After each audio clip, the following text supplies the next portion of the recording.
कल्याणपुर नामक गांव में दो अनाथ भाई बहन रहा करते थे। भाई का नाम चिंटू और बहन का नाम कनिका था। चिंटू अभी छोटा था और कनिका चिंटू से बड़ी थी। कनिका अपना और अपने भाई चिंटू का पेट भरने के लिए जंगल से लकड़ियां काटकर बेचा करती थी। तभी एक दिन चिंटू अपनी बड़ी बहन कनिका से कहता है, दीदी दीदी हमारे माता पिताजी हम दोनों को छोड़कर कहाँ चले गए हैं। हमें अपने माता पिताजी की बहुत याद आती है। सभी बच्चे अपने माता पिताजी के साथ कितने खुशी खुशी रहते हैं। हम अपने माता पिताजी के साथ क्यों नहीं रहते हैं दीदी? वो हमें अकेले छोड़कर क्यों चले गए? क्या उन्हें हमारी याद नहीं आती? मेरे प्यारे छोटे भाई, इस तरह से मायूस नहीं होते। चिंटू, माँ पिताजी हमारे साथ है। वो हमें छोड़कर कहीं नहीं गए। वो आसमान में जाकर तारा बन गए। जब रात हो जाए तो तुम माँ पिताजी से मिल सकते हो और उनसे बातें कर सकते हो।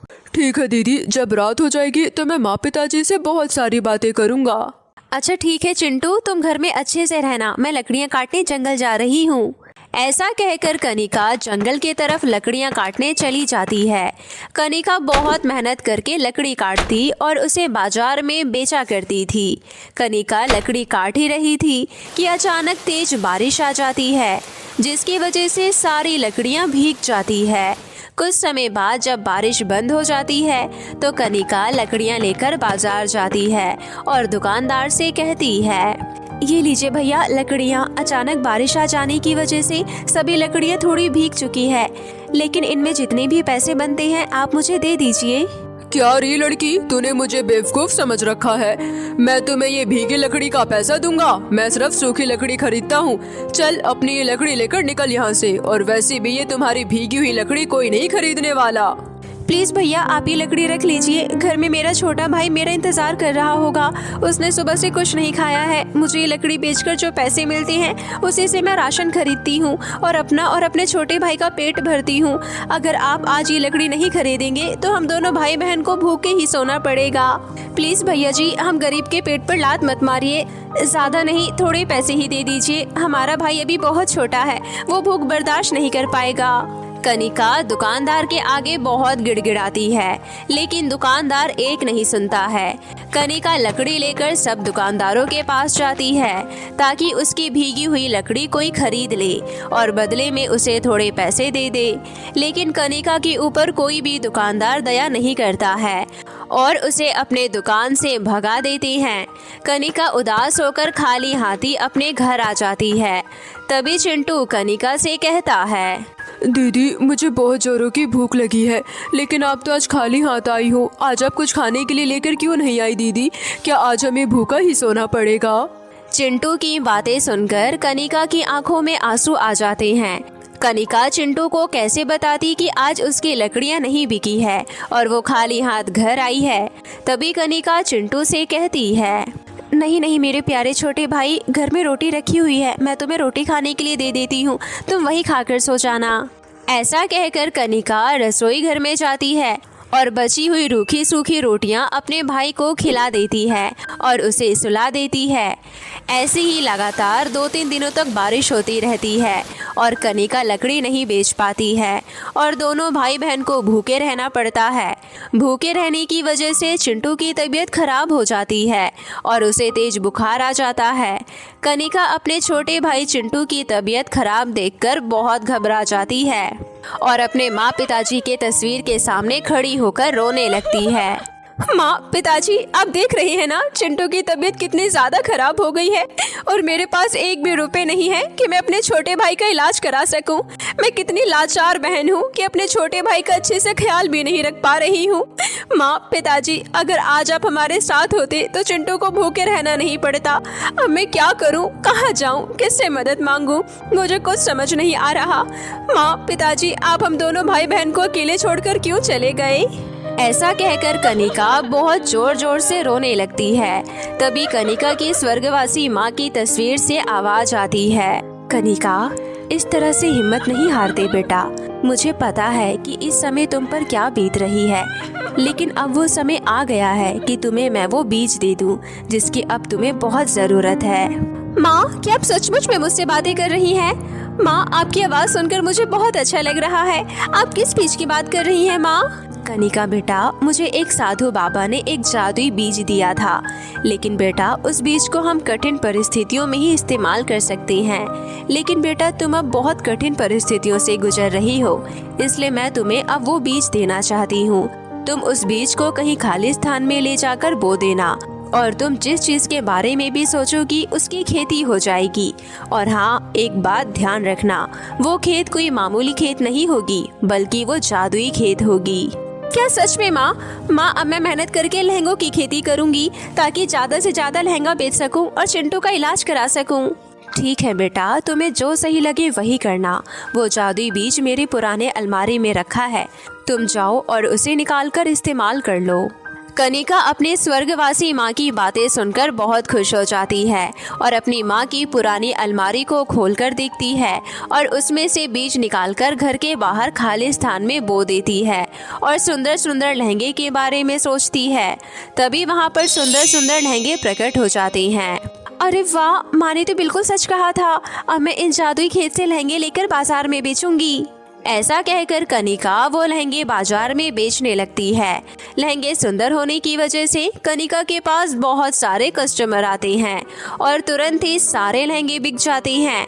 अब कनिका के पास इतने पैसे आ गए थे कि वो अपने छोटे भाई चिंटू का अच्छे से इलाज करा सके। कनिका को लहंगे बेचकर जितने भी पैसे मिलते हैं वो सारे पैसे लेकर घर जाती है और वो चिंटू से कहती है, चिंटू मेरे प्यारे भाई, अब तुम टेंशन मत लो, अब मेरे पास पैसे हो गए हैं।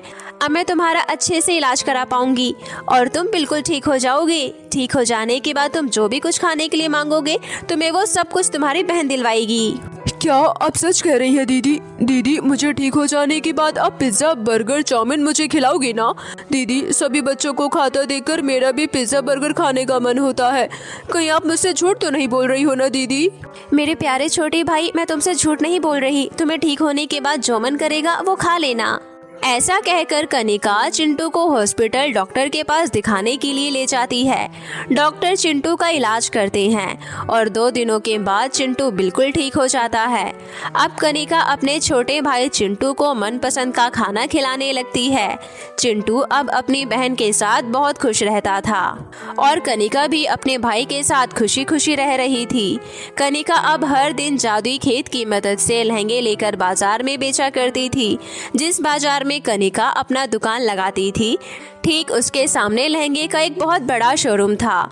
शोरूम की मालकिन कनिका से बहुत ज़्यादा जलने लगती है क्योंकि कनिका की वजह से उसके शोरूम पर एक भी कस्टमर नहीं जाता था, जिसकी वजह से वो कनिका से बदला लेने का सोचती है। इस कनिका की बच्ची का दुकान तो बहुत ज़्यादा चल रहा है। हमारे सारे कस्टमर अब इसी के दुकान पर जा रहे हैं। मैं इतने पैसे खर्च करके सुंदर और डिजाइनर लहंगे बनवाती हूँ, लेकिन मेरे एक भी लहंगे नहीं बिक रहे हैं। अब मुझे पता करना ही पड़ेगा कि ये कनिका इतनी सुंदर सुंदर लहंगे लाती कहाँ से है। पता लगाने के बाद तो इसे मैं जड़ से ही खत्म कर दूंगी। ऐसा सोचकर शोरूम की मालकिन अब कनिका पर नजर रखने लगती है। तभी रोज की तरह एक दिन कनिका लहंगा वाला जादुई खेत से लहंगे लेने जाती है। तभी शोरूम की मालकिन भी कनिका के पीछे पीछे जाती है। कनिका लहंगा वाला जादुई खेत से कहती है, हे लहंगा वाला जादुई खेत, मुझे सुंदर सुंदर और ब्रांडेड लहंगा चाहिए।